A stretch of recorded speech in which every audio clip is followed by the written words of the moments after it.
Jai Hind. I welcome Air Marshal Anil Khosla to the portal of I'm Still Human and Shaurya Brigade. Air Marshal, I must tell you that there has been a big request and demand by the youth in big number.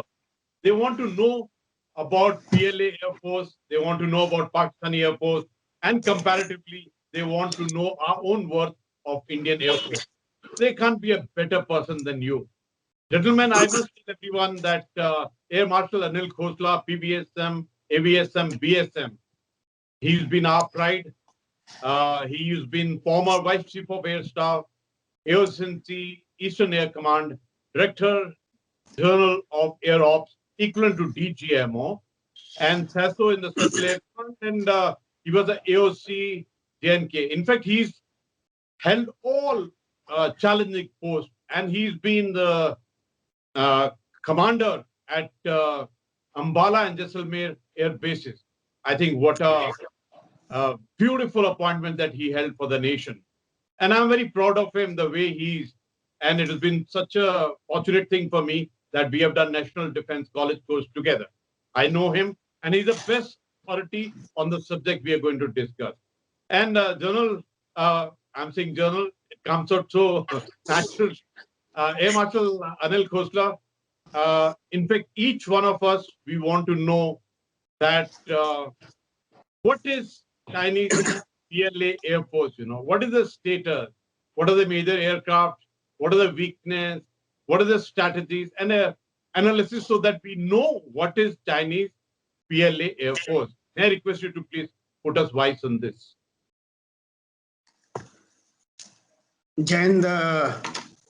Jain sir, and as I always greet you, sir, Tagda Rao. Thank you very much for giving me this opportunity to share my views on a very important subject and interact with you. And also, thank you for the kind words which you said for me, sir. And not only NDC, we served together in JNK area, sir. Northern Command when you were co-commander, and I was AOC JNK in Udhampur, and we had a good time, sir. Actually, all our NDC course-mates were there, sir. So that was a good connect, sir. And I've been following you from there onwards. Big regards for you, and you're doing a great job, sir, and doing a good thing.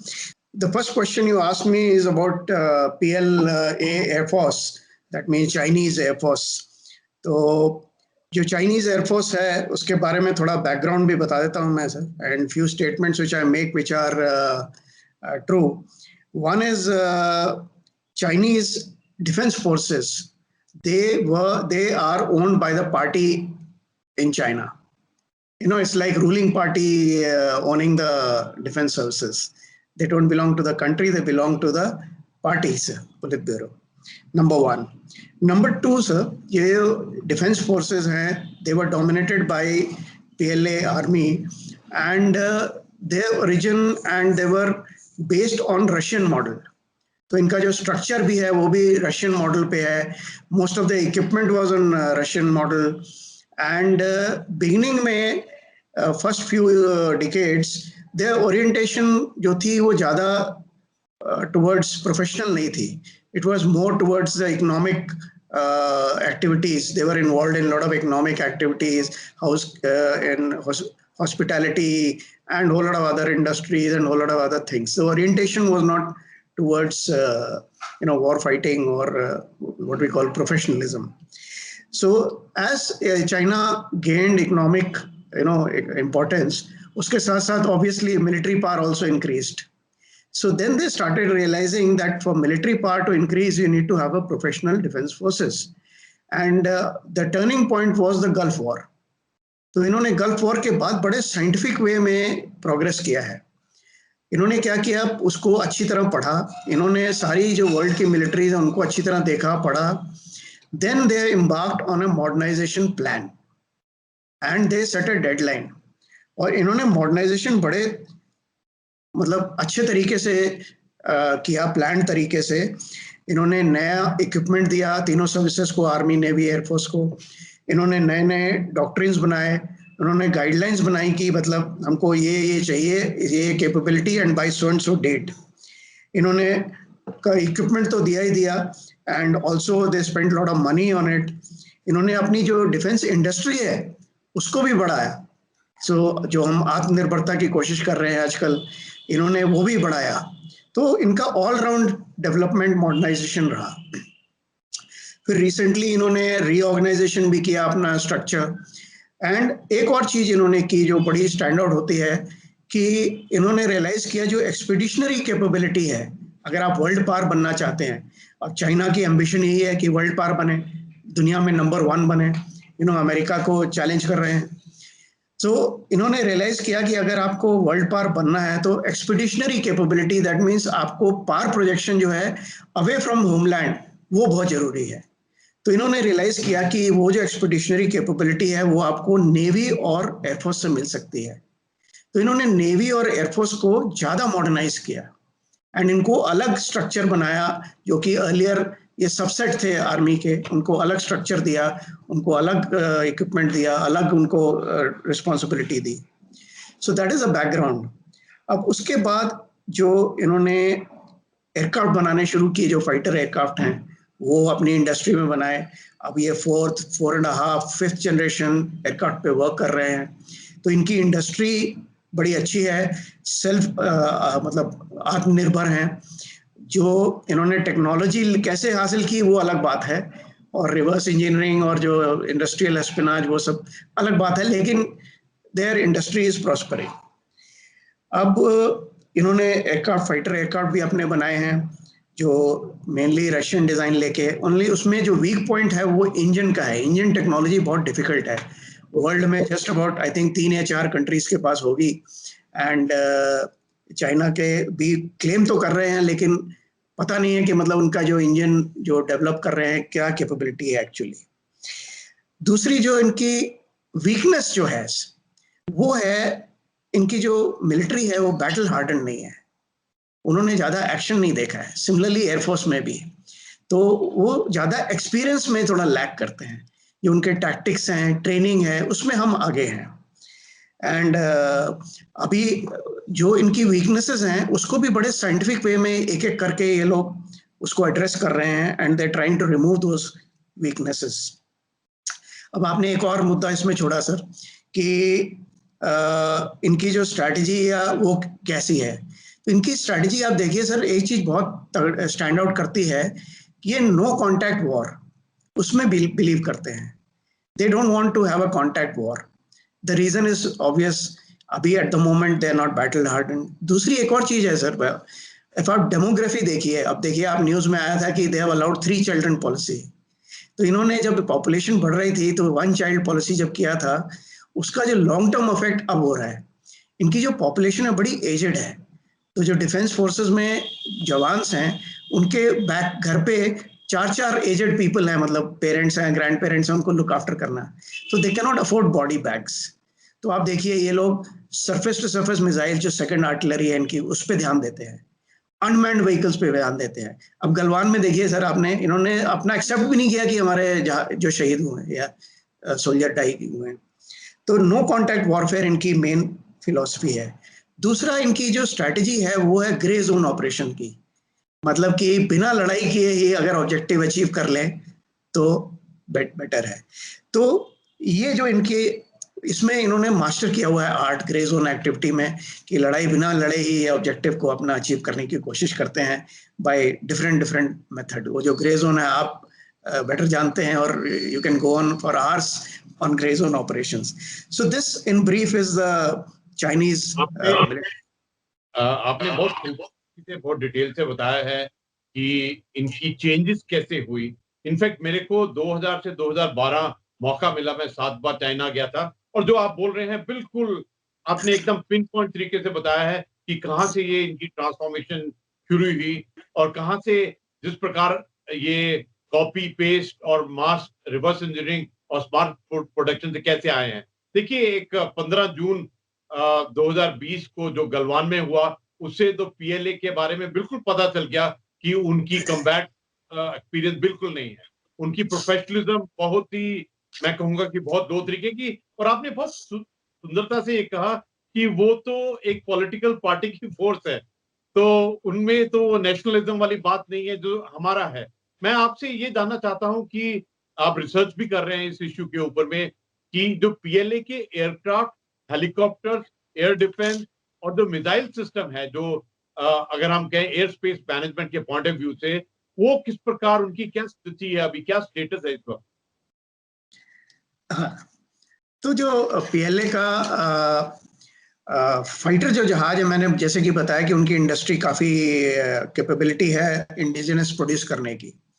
उसमें लेकिन एक बात गौर करने की ये है sir कि जहाज तो उन्होंने बना लिया है, अब उन्होंने उसकी कैपेबिलिटी भी डिक्लेयर कर दी है, लेकिन अब चाइनीज का जो मॉडल है वो कुछ पता नहीं चलता कि वो डिसेप्शन पे बहुत बिलीव करते हैं।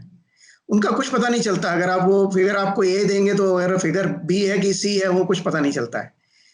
एंड डिसेप्शन, डिसीट ये इनके नॉर्मल मेथड्स हैं। तो कैपेबिलिटी जो है वो एक्चुअली है कि नहीं वो कुछ पता नहीं है। एक तो डिस्प्लेड नहीं है, दूसरा किसी एक्सरसाइज में, वर्ल्ड एक्सरसाइज में पार्ट नहीं लिया है, या किसी कहीं पे लड़ाई लड़ी हो तो उसमें पता चल जाता है कि हाँ भाई कैपेबिलिटी क्या है। तो इनकी जो कैपेबिलिटी है वो क्लेम्ड कैपेबिलिटी है।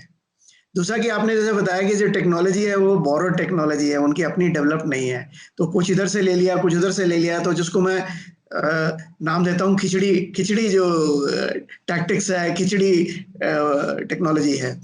तो ये थोड़ा डाउट हो जाता है कि उसकी कैपेबिलिटी क्या है।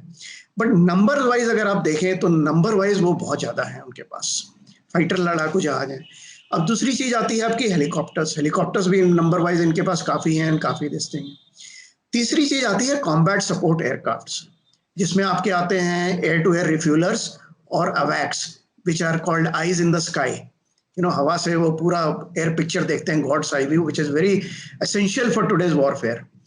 अब जो इस फील्ड में अवैक्स और एफआरए में है, उनके नंबर थोड़े अभी एट द मोमेंट कम है, उनका ट्रेनिंग स्टेटस भी थोड़ा लो है, बट वो एड्रेस कर रहे हैं ये इश्यूज। बट जो अनमैन्ड प्लेटफॉर्म्स हैं उसमें वो बहुत आगे हैं, बहुत आगे हैं। हर एक तरह के unmanned platform, armed, unarmoured, small, big, helicopter based, fixed wing, उसमें बहुत आगे हैं। तो कुछ चीजों में वो बहुत आगे हैं हमसे, कुछ चीजों में हमसे पीछे हैं सर। मैं आपसे ये सीधे सीधे पॉइंट पूछना चाहता हूं कि जो J-20 है, जिसको वो कह रहे हैं कि 5th जनरेशन का है, और सेकेंडली उनकी स्टेल्थ टेक्नोलॉजी, इन दोनों के बारे में थोड़ा डिटेल से बताइए। हाँ सर, वही मैं आपको बता रहा था कि जो इन्होंने पाकिस्तान के साथ भी बनाया है एक JF-17 टुगेदर, जो कि पाकिस्तान एयरफोर्स का मेन स्टे बन रहा है अभी, एंड उसकी प्रोडक्शन पाकिस्तान में हो रही है, ऑल्दो दोनों मिलके कर रहे हैं, एयरफ्रेम आधा इधर है आधा उधर है। तो जो इन्होंने इनका जो अपना जो जहाज है वो वंस अगेन कॉपी किया हुआ है। कुछ चीज़ें रशियन डिज़ाइन से कॉपी की हुई हैं, कुछ अमेरिकन या वेस्टर्न डिज़ाइन से कॉपी की हुई हैं। तो वही मैं जैसे बता रहा था कि जैसे क्लेम वाइज तो कोई भी जो 5th जनरेशन या 4.5 5th जनरेशन एयरक्राफ्ट है उसकी कैपेबिलिटीज जो होती हैं, ये क्लेम कर रहे हैं कि उसमें आईसा रडार है, उसमें air to air refuelling capability है, उसमें स्टेल्थ फीचर्स हैं, मतलब कि रडार क्रॉस सेक्शन ज़्यादा नहीं है, पिकअप करने में मुश्किल होता है, इनबिल्ट वेपन्स हैं, बाहर नहीं है ताकि ड्रैग कम हो, परफॉर्मेंस अच्छी हो, मेंटेनेबिलिटी अच्छी हो, एवियोनिक्स अच्छे हों, इलेक्ट्रॉनिक्स अच्छे हों, जो आपकी सर्वाइबिलिटी वाले सिस्टम्स हैं वो अच्छे हों। तो ये सारे फीचर्स वो क्लेम कर रहे हैं, लेकिन एक्चुअल क्या है वो अभी प्रूव नहीं हो पाया है।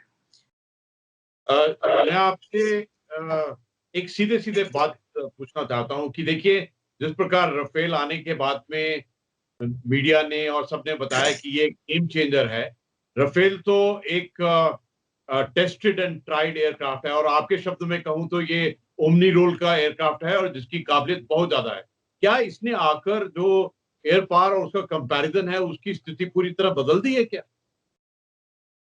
सर आपने भाई बड़ा सही बोला कि रफाल आने से क्या अंतर पड़ा है। पहला तो मैं ये नहीं कहूंगा कि स्थिति बिल्कुल बदल दी है, क्योंकि अभी तो बड़े कम नंबर ही आए हैं, 21 आए हैं एज पर मीडिया रिपोर्ट्स, अभी 2 स्क्वाड्रन का ऑर्डर है, बट काफी सब्सटैंशियल चेंज आया है। अब कैसे आया है वो मैं बताता हूँ आपको। एक तो न्यूमेरिकली अभी आपने मीडिया में भी देखा कि हमारी जो एयरफोर्स की स्ट्रेंथ है वो कम है, रिपोर्ट कर रहे हैं 28 और 30 के बीच में है, और कम हो सकती है। एंड रिक्वायर्ड ऑथराइज 42 है। Actual depending on the enemy capability, हमारे 2 एनिमीज हैं न्यूक्लियर पार्ट, उनकी कैपेबिलिटी और उनके इंटेंशन देखिए तो हमारी जरूरत उससे भी ज्यादा है। बट ये कॉस्टली इक्विपमेंट है, ऑफ द शेल्फ तो जाके खरीद नहीं सकते, टाइम लगता है उसको करने में। तो रफाल के 2 स्क्वाड्रन आने से एक तो न्यूमेरिकल जो ड्रॉडाउन है वो थोड़ा कम हुआ है, मतलब एटलीस्ट 2 स्क्वाड्रन की राहत में और मिली है, और जो इंडिजिनस अपना तेजस हम इंडक्ट कर रहे हैं उससे भी मिटिगेट हो रहा है जो हमारा ड्रॉडाउन है। सो न्यूमेरिकली एक तो एडवांटेज है। दूसरी एडवांटेज जो बड़ी है, ये बड़ा केपेबल जहाज है सर। मैं लकी था कि रिटायर होने से पहले मैं एक बार फ्लाई कर सका इसको एयर शो के ड्यूरिंग। ये हर एक चीज में बहुत ही केपेबल जहाज है। आप अगर इसकी कैपेबिलिटीज देखिए, ओमनी रोल बोला कि ground attack, air defence, maritime, recce, nuclear, सारे एक ही साथ कर सकता है मतलब। और जहाज तो मतलब मल्टी रोल बोलते हैं इसको, ओमनी रोल इसलिए बोलते हैं कि एक साथ ही वो ग्राउंड अटैक और एयर डिफेंस दोनों कर रहा है, वेपन भी है और वो कर रहा है। देन इसकी सबसे बड़ी जो गेन हमको हुआ है वो हाई ऑल्टीट्यूड ऑपरेशन का हुआ है। जो हाई ऑल्टीट्यूड ऑपरेशन जो इसकी कैपेबिलिटी है, जो ये एयरफील्ड जो हाई ऑल्टीट्यूड पे है उनसे ऑपरेट कर सकता है, हाई ऑल्टीट्यूड हिली एरिया में काम कर सकता है। और तीसरी चीज, इसका जो वेपन सूट है वो बहुत बढ़िया है, पास से भी मार कर सकता है, दूर से भी मार कर सकता है, बोथ एयर टू ग्राउंड में भी और एयर टू एयर में भी। उसके बाद लॉन्ग रेंज मिसाइल भी है, शॉर्ट रेंज मिसाइल भी है, long range stand of weapon भी है और शॉर्ट रेंज वेपन भी है, प्रिसिशन वेपन भी है। तो उसकी कैपेबिलिटी जो है, और भी जो इसके एवियोनिक्स हैं, जो इसके मेंटेनेबिलिटी है, सर्वाइबिलिटी है, वो काफी अच्छी है। सो इसमें काफी फर्क पड़ा है। और इसके साथ साथ और भी इंडियन एयरफोर्स में इंडक्शन हुए, जैसे आपके चिनूक हो गया, अपाची हो गया।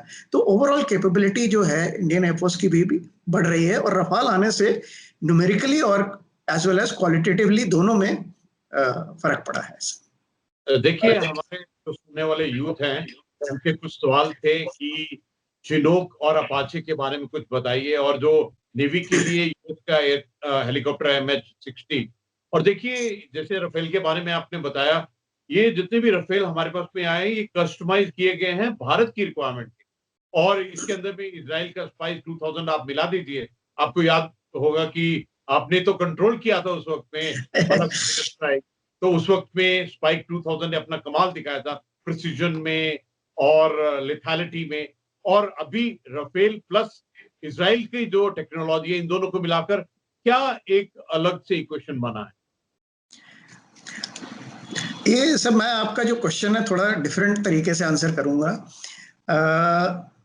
आपने 2-3 चीजें इसमें डाली। एक तो आपने डाला चिनूक और अपाचे हेलीकॉप्टर। नाउ जो चिनूक है ये हैवी लिफ्ट हेलीकॉप्टर है।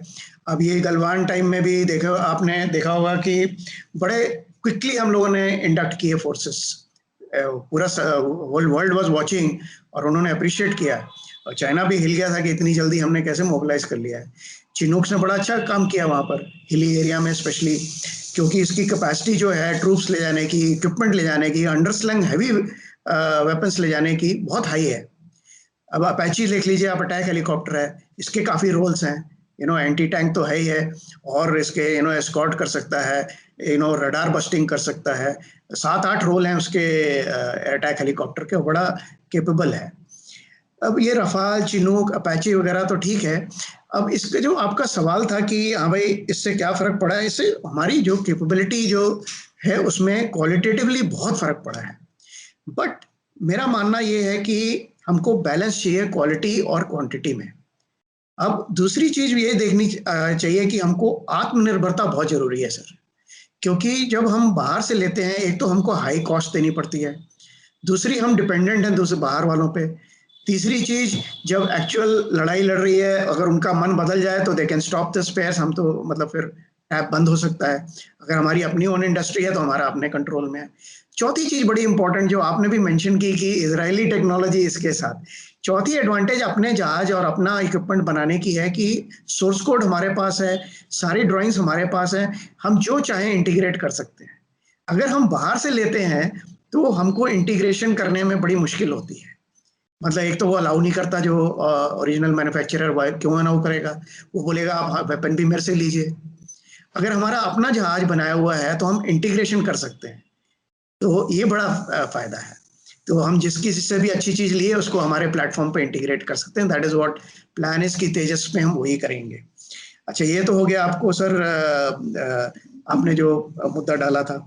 अब आपने बालाकोट की बात की जैसे, अब बालाकोट में दोनों दिन, पहले दिन और दूसरे दिन भी काफी फर्क पड़ता अगर जैसे रफाल होता तो, बिकॉज जैसे मैंने आपको पहले बोला इसके पास जो वेपन्स हैं दूर से मार करने वाले भी हैं, पास वाले भी हैं, तो बहुत ground attack as well as air, तो दोनों दिन काफी फर्क पड़ता बिकॉज जो इनकी जो रेंजेस हैं दूर से मार करने की, वो जो हमारे पास बालाकोट टाइम में थे उनसे कहीं ज्यादा है सर, तो पूरा सिनेरियो चेंज हो जाता है सर।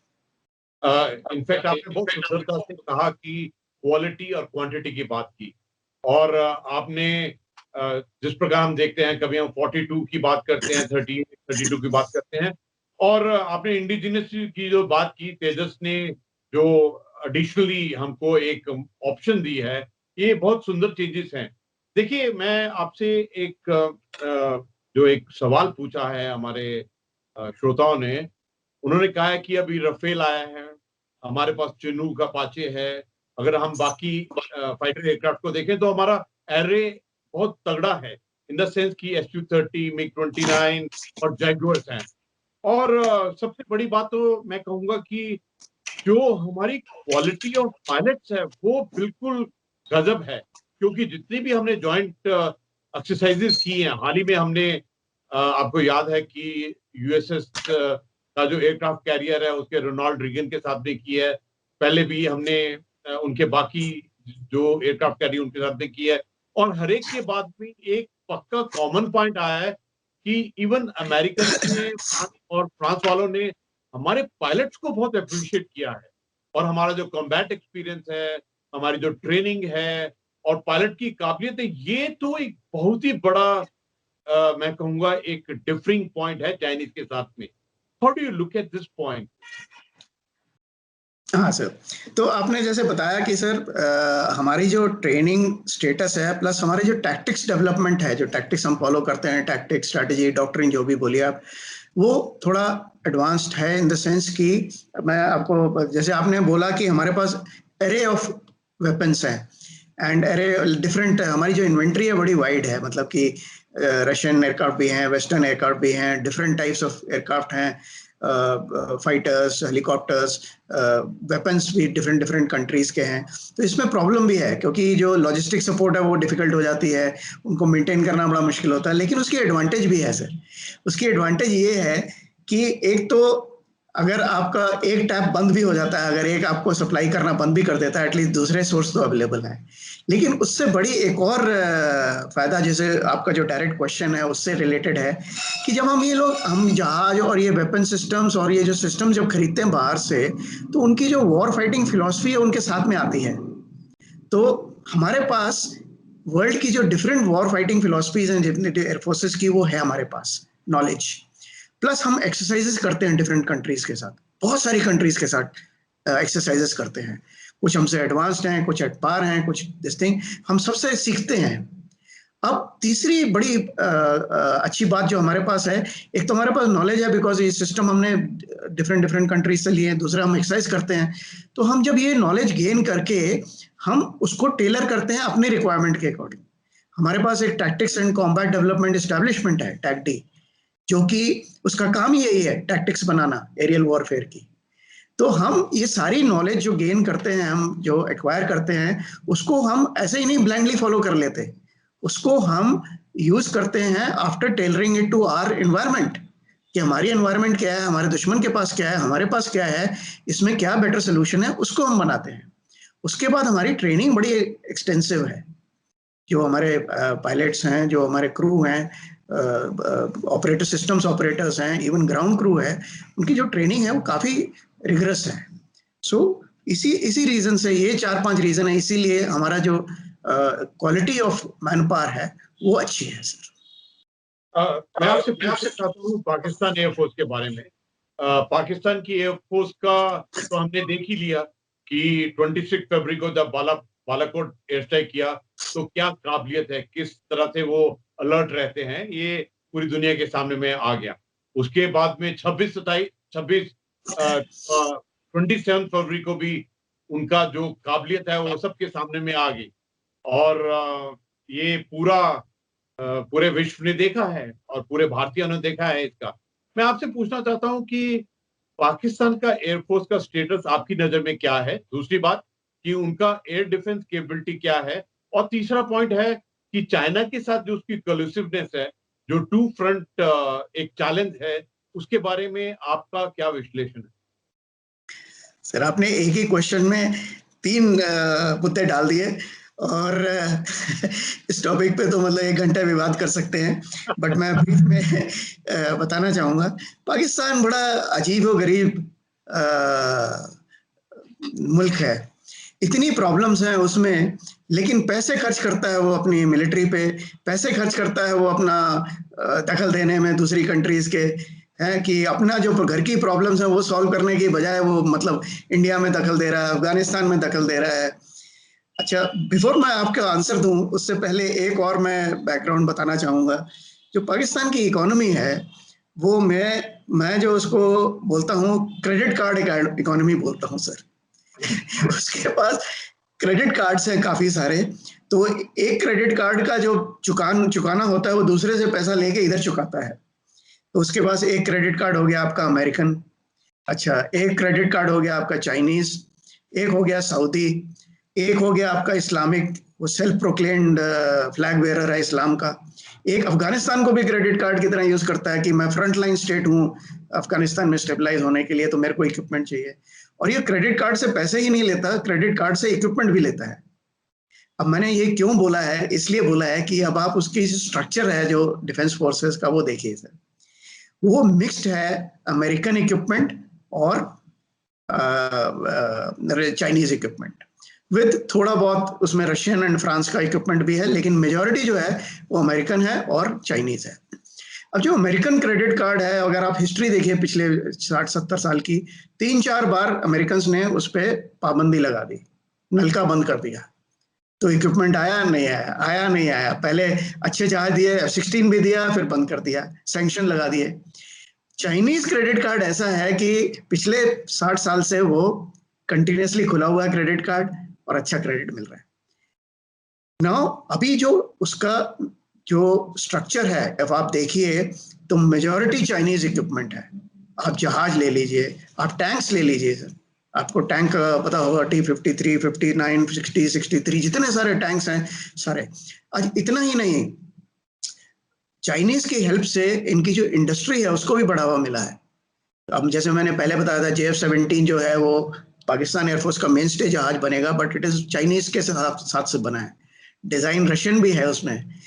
तो चाइनीज ने इनको प्रॉप अप किया है इक्विपमेंट में और उनको वेपन्स में, और पूरा सेल्फ रिलायंट, उनको रिलायंट चाइनीज पे बनाते जा रहे हैं।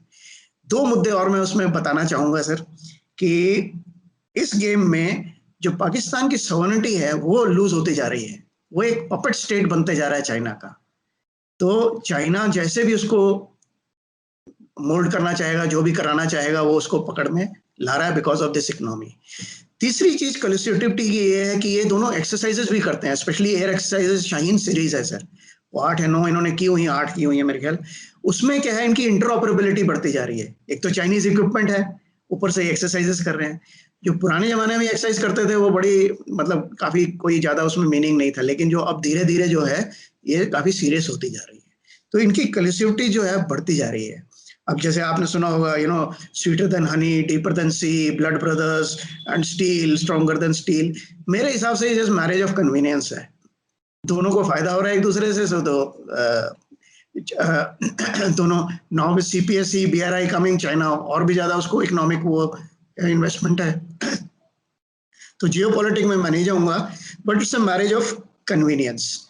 तो इनकी जो इंडस्ट्री है और इनकी जो डिफेंस फोर्सेस हैं वो मिक्स हैं दोनों की, बट जो इनके नंबर्स हैं वो इंक्रीज होते जा रहे हैं। अब अगर मैं पर्सपेक्टिव में डालूंगा चाइना और पाकिस्तान और इंडिया को, तो जो कैपेबिलिटी वाइज चाइना, अगर आप ओवरऑल लीजिए, कुछ बारों में वो आगे, कुछ में हम लोग आगे हैं, बट ओवरऑल आगे हैं, हम बीच में हैं और फिर पाकिस्तान है। लेकिन हमारा जो गैप है वो थोड़ा इम्बैलेंस होते जा रहा है। पाकिस्तान कैचअप करते जा रहा है और चाइना आगे बढ़ते जा रहा है। तो हमको थोड़ा बैलेंस की जरूरत है कैपेबिलिटी बिल्डिंग में। So this is the overall perspective between the three countries. आपने महसूस किया कि हिंदी में बोलने का कितना मजा आता है? अरे सर हिंदी में बोलने के लिए एज ए भारतीय सोचना नहीं पड़ता है, अपने आप आत्मा से बात निकलती है। देखिए, आपका एक्सपीरियंस बहुत ज्यादा है।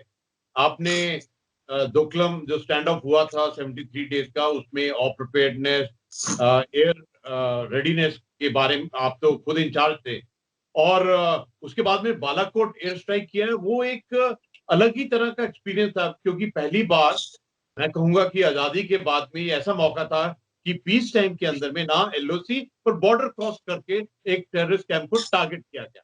और तीसरा, ये जो लद्दाख के अंदर में, ईस्ट लद्दाख के अंदर में जिस प्रकार से एक ज्वाइंटनेस के तरीके से ऑपरेशनल रेडीनेस और प्रिपेयर्डनेस हुई है, ये एक बहुत अच्छा मैं कहूंगा एक अध्याय था, जिससे बहुत कुछ सीखने के लिए मिला है।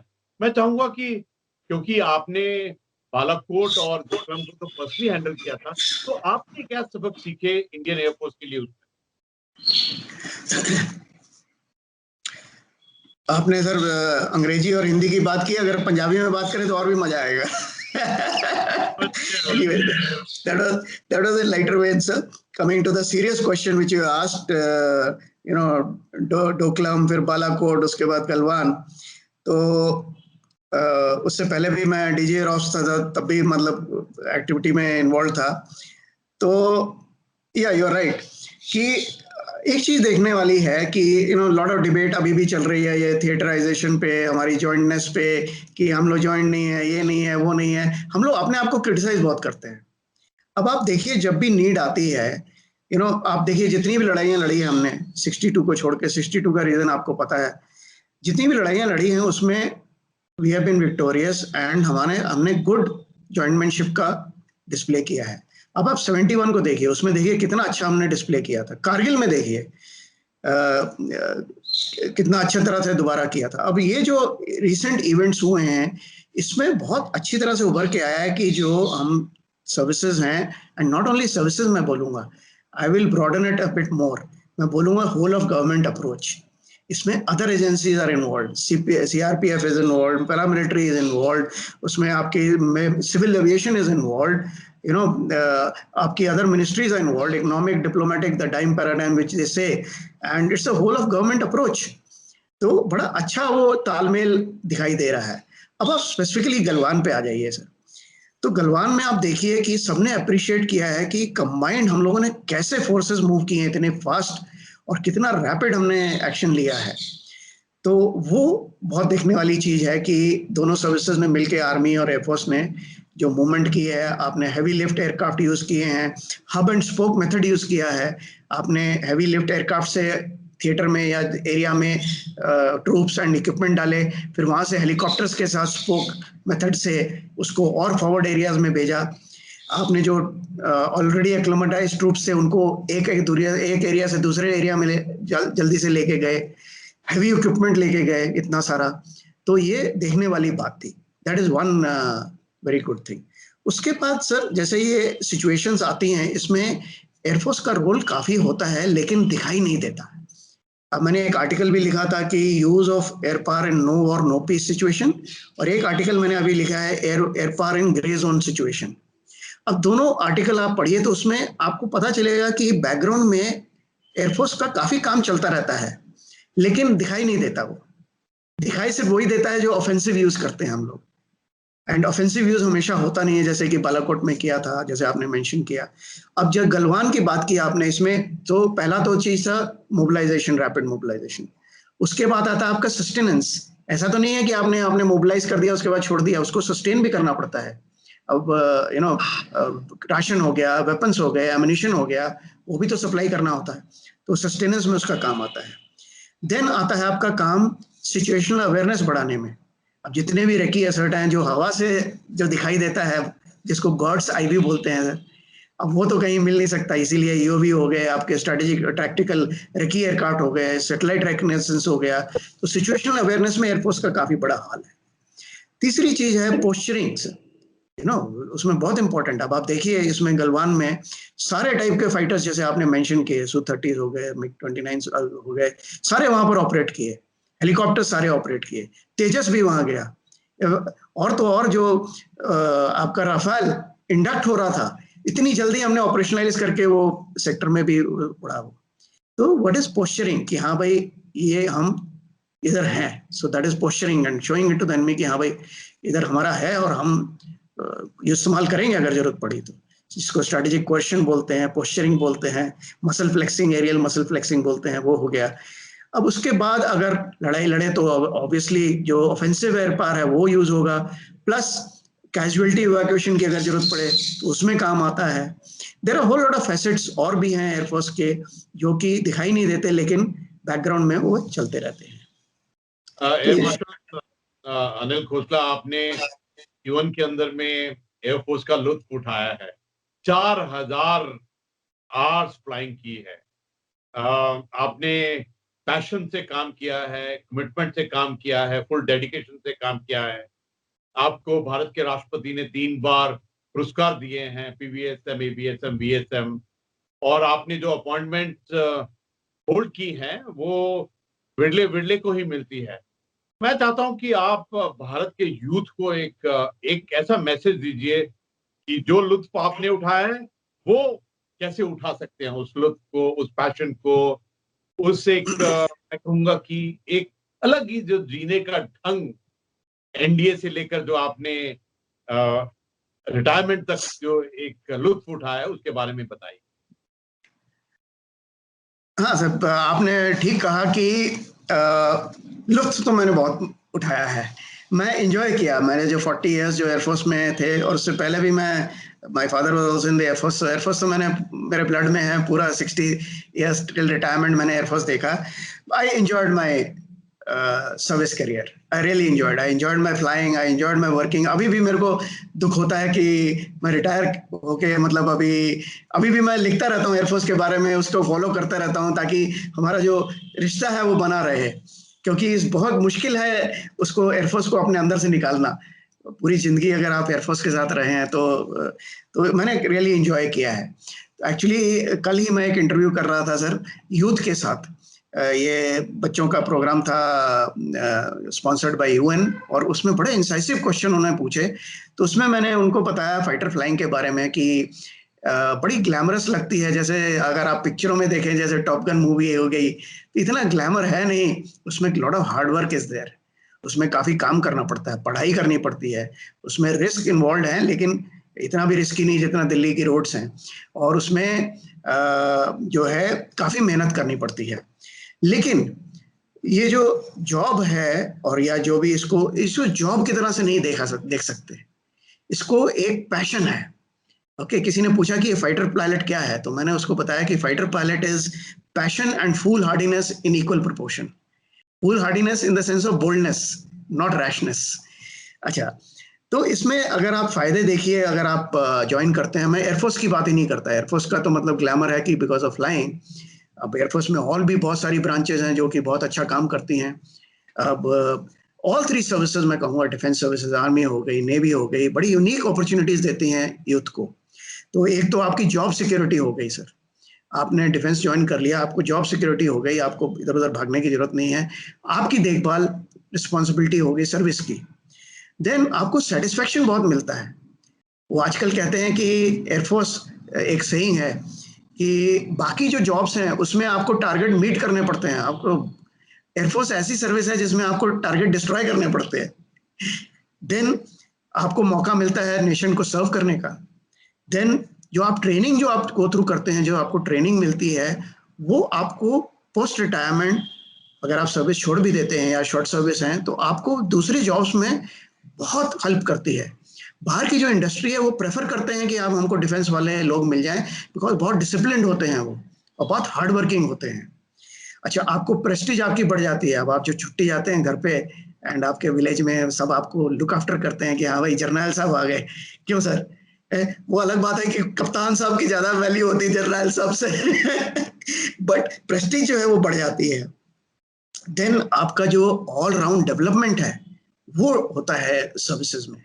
यही नहीं कि सिर्फ लड़ाई के बारे में सिखाते हैं, आपको पूरी ऑल राउंड डेवलपमेंट होती है। आपको जो फैसिलिटीज मिलती हैं, क्वालिटी ऑफ लाइफ मिलती है, वो अच्छी मिलती है जब आप मतलब फॉरवर्ड एरिया में नहीं होते।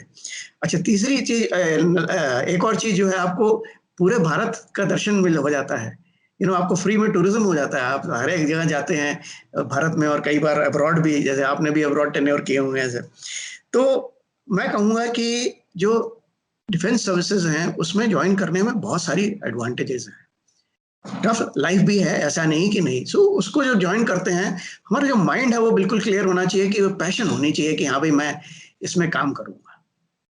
बहुत बहुत खूबसूरती से आपने कहा कि पैशन होने चाहिए देशभक्ति की, कुछ कर जाने की। देखिए, जब मैं सैनिक स्कूल में था तो मेरा जो नेक्स्ट बेड था डॉर्मेट्री में, वो एयरफोर्स कैडेट था। मैं आपको बताना चाहता हूँ एयर मार्शल खोसला, की मैंने भी एनडीए में जब गया था तो मेरी फर्स्ट चॉइस एयरफोर्स थी। ये तो कुछ कारण थे कि जीवन के कुछ ऐसे कारण होते हैं army, but God has been very kind. देखिए, पूरा जिंदगी में जिस प्रकार एनडीए में हमने इकट्ठे ट्रेनिंग की है, डिफेंस सर्विसेज स्टाफ कॉलेज में, हायर कमांड, एनडीसी में, और जिस प्रकार आपने शुरू में कहा कि जम्मू एंड कश्मीर में हम लोग इकट्ठे थे, एओसी और अपना 15 कोर और नदर्न कमांड। देखिए, एक जो मतलब भारतीय सेना के अंग है आर्मी, नेवी, एयरफोर्स, इसके अंदर में जो ट्रांसफॉर्मेशन, मॉडर्नाइजेशन हो रहा है, उसमें एक बहुत बड़ी बात जो थिएटराइजेशन होने वाली है, जॉइंटनेस होने वाली है, इसके बारे में आप क्या सोचते हैं? आपका क्या विचार है? हाँ सर, तो ये बड़ा लाइव टॉपिक है एट द मोमेंट, कि हायर डिफेंस ऑर्गेनाइजेशन में भी चेंजेस आ रही हैं। सीडीएस बनाया गया, डीएमए बनाया गया, गुड थिंग, 2 साल पहले ऑलमोस्ट। एंड अभी थिएटराइजेशन की बात हो रही है, एडी कमांड की बात हो रही है। तो इसमें जो मेरे व्यूज हैं थोड़े स्लाइटली डिफरेंट हैं सर। और ये मेरे पर्सनल व्यूज हैं, ये एयरफोर्स के व्यूज नहीं है। बिकॉज एयरफोर्स छोड़े मेरे को 2 साल 2 महीने हो गए सर। सो एयरफोर्स का व्यू तो जो अभी सर्विंग चीफ हैं, वाइस चीफ हैं, वो बता सकते हैं। तो जो मेरे पर्सनल व्यूज हैं, जो मैंने जो गेन किया है पिछले 40-50 साल में, जो एक्सपीरियंस प्लस वट मैंने पढ़ाई कर करके जो देखा है वर्ल्ड ओवर में, मेरे ख्याल से जो थिएटराइजेशन का कॉन्सेप्ट है उस पर मैं उसके अगेंस्ट नहीं हूँ, उसका लेकिन पर्पस है। उसका पर्पस ये है कि जैसे अब अमेरिका हो गया, अब आपकी फोर्सेस आपके जो मेनलैंड से दूर जाके लड़ रही हैं, तो वहाँ यूनिफाइड स्ट्रक्चर की जरूरत है। अब जैसे हमारा अंडमान निकोबार कमांड हो गया, यूनिफाइड स्ट्रक्चर है, ठीक है, तो वहाँ उसकी नेसेसिटी है। हमारा, अब आप यूएस ले लीजिए, यूएस का जो एक कमांड है, थिएटर जो है, वो हमारे से 10 गुना बड़ा है। अब जो चाइना का ले लीजिए WTC, वो हमारे से बराबर है पूरे कंट्री के। सो हमारे यहाँ थिएटराइजेशन की जरूरत है नहीं अभी एट द मोमेंट। जो हमारा एक थिएटर है, जो जैसे कंबाइंड एएनसी है, उसको थोड़ा स्ट्रेंथन करने की जरूरत है। दूसरी चीज ये है कि मेरा मानना यह है कि अगर हम एक्सपीडिशनरी एस्पिरेशन रखते भी हैं, अभी जो इस आइडिया का टाइम आया नहीं है, उसके रीजन 2 मैं बोलता हूँ सर। एक तो इकोनॉमिकली हम इतने अभी मतलब प्रोग्रेस नहीं कर पाए हैं, और अभी कोविड की वजह से इकोनॉमी और भी डाउन चली गई है, और इस समय हमारी जो एयर एसेट्स हैं वो बहुत कम है, और उनका बढ़ने का कोई चांस नहीं है, क्योंकि इतना पैसा हमारे पास है नहीं एक्वायर करने के लिए। इस समय ये थिएटराइजेशन में जाना ठीक टाइम नहीं है मेरे हिसाब से। तीसरी चीज ये है कि जैसे अभी जो सिचुएशन आप देख रहे हैं, चाइना का बेलिजरेंट और एग्रेसिव एटीट्यूड, साथ में पाकिस्तान भी लगा हुआ है, वो नेपाल को भी यूज कर रहा है, तो वो प्रेशर डाल रहा है चारों तरफ से हम पे। तो इस माहौल में मेजर चेंज कभी नहीं करना चाहिए। वो कहते हैं ना, do not rock the boat during the storm. इस स्टॉर्म में तो आप वैसे ही फंसे हुए, ऊपर से आप बोट ऑल रॉक करना शुरू कर दो तो बिल्कुल ही डूब जाओगे। तो मेरे ख्याल से जो आइडिया है, ये अभी इसका टाइम आया नहीं है। एक और चीज मैं इसमें आपको बताना चाहूंगा कि मेरे हिसाब से जो प्रायोरिटी है वो कुछ और होनी चाहिए थिएटराइजेशन या जॉइंट स्ट्रक्चर बनाने की। मेरे हिसाब से मैं प्रायोरिटी आपको बताता हूं कि पहली प्रायोरिटी में मैं रखता हूं कि अंडमान निकोबार कमांड जो है वो हमको स्ट्रेंथन करनी चाहिए। जो चाइना है वो पाकिस्तान जो नेवी है वो बहुत एडवांस कर रही है, वो 2 फ्लीट की तरफ काम कर रहा है। उसके बाद जब 2 फ्लीट्स बन जाएंगी, एक वो रखेगा इंडिया पैसिफिक में, साउथ चाइना सी में, एक इधर रखेगा इंडियन ओशन में।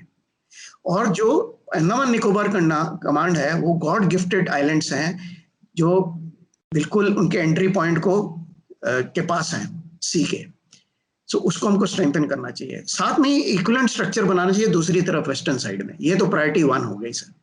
दूसरी प्रायोरिटी मेरे हिसाब से सर, मैंने ग्रे जोन जैसे आपको बताया था, साइबर और स्पेस, चाइना हमसे बहुत आगे है।